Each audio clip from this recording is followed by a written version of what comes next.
Hello friends, welcome to இது நம்ம சமையலறை. நம்ம சமையலறையில் இன்றைக்கி பொட்டேட்டோ கேரட் கீர் எப்படி செய்கிறேன்னு தான் பார்க்க போகிறோம். செய்கிறது ரொம்ப ரொம்ப ஈஸி தான். அதுக்கு முன்னாடி நம்மளோட சேனலை சப்ஸ்கிரைப் பண்ணிடுங்க, கூட இருக்கிற பெல் ஐக்கானை ப்ரெஸ் பண்ணிவிடுங்க. இதுக்கு 2 மீடியம் சைஸ் உருளைக்கிழங்கும் 1 கேரட் எடுத்திருக்கேன். இதுக்கு 1 கப்பு பால், 4 டேபிள் ஸ்பூன் சுகர் எடுத்திருக்கேன், 3 டேபிள் ஸ்பூன் கண்டென்ஸ் மில்க்கு, 10 முந்திரி, 2 ஏலக்காய், 10 திராட்சை, 2 டேபிள் ஸ்பூன் நெய். உருளைக்கிழங்க நல்லா வாஷ் பண்ணதுக்கு அப்புறமா இந்த ஸ்கின்னை ஒரு பீலர் வச்சு ரிமூவ் பண்ணிக்கிறேன். ஸ்கின்னை ரிமூவ் பண்ணதுக்கு அப்புறமா இந்த மாதிரி சின்ன சின்னதாக கட் பண்ணி ஒரு குக்கரில் இந்த உருளைக்கிழங்க சேர்த்துக்கிறேன்.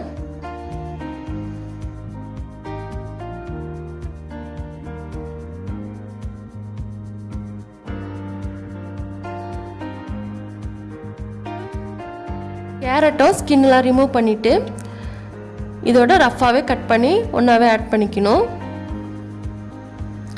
இப்போது உருளைக்கிழங்கையும் கேரட்டையும் கட் பண்ணியாச்சு. இதில் ஒரு 1/2 கிளாஸ் வாட்டர் சேர்க்குறேன்.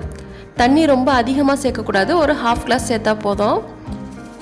இப்போ இதை க்ளோஸ் பண்ணிவிட்டு ஒரு 2 விசில் விட்டு எடுத்துக்கலாம். 2 விசிலுக்கு அப்புறம் குக்கரை ஓப்பன் பண்ணுறேன். இப்போது கேரட் உருளைக்கிழங்குலாம் நல்லா வெந்துருச்சு. இப்போ இதை ஒரு மிக்ஸி ஜாரில் சேர்த்துக்கலாம். இது ஒரு 90% ஆறுனதுக்கு அப்புறம் தான் நம்ம இதை கிரைண்ட் பண்ணணும், சூடோடு கிரைண்ட் பண்ணக்கூடாது.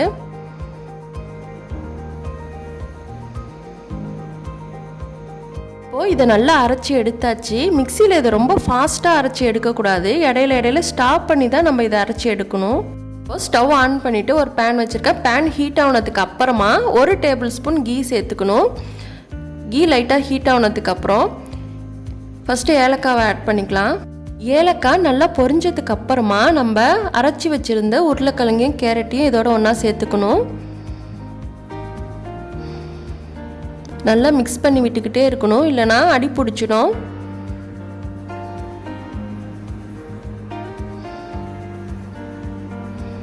இந்த மாதிரி ஓரங்கள்லாம் பபுள்ஸ் வர ஆரம்பித்தோன்னே அடுப்பை சிம் பண்ணிவிடுங்க.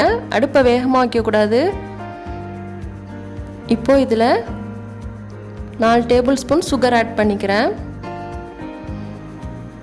சுகர் ஆட் பண்ணிவிட்டு நல்லா மிக்ஸ் பண்ணி விடணும். நல்லா மிக்ஸ் பண்ணதுக்கப்புறம் 1 கப்பு பாலையும் இதோட சேர்த்துக்கலாம்.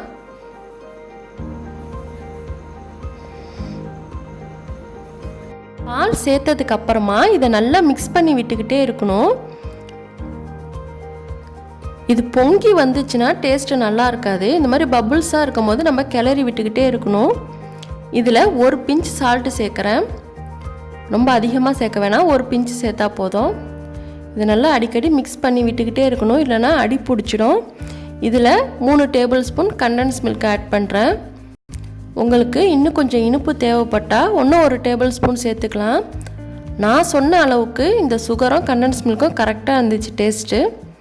இப்போ இதை நல்லா மிக்ஸ் பண்ணி விட்டுட்டு ஸ்டவ்வை ஆஃப் பண்ணிடலாம். இது ரெடி ஆயிடுச்சு.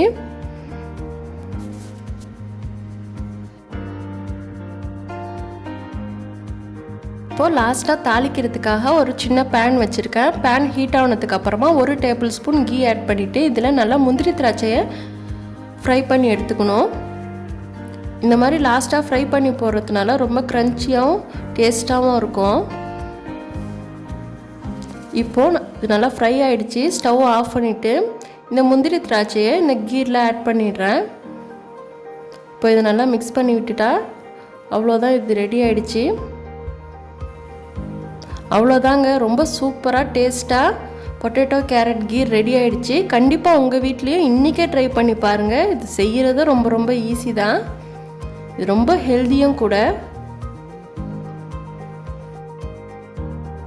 டிஷ் உங்களுக்கு பிடிச்சிருந்துச்சுன்னா மறக்காமல் நம்மளோட சேனலை சப்ஸ்கிரைப் பண்ணிடுங்க, கூட இருக்கிற பெல் ஐக்கானை ப்ரெஸ் பண்ணுங்கள், லைக் பண்ணுங்கள், ஷேர் பண்ணுங்கள், கமெண்ட் பண்ணுங்கள். தேங்க்யூ.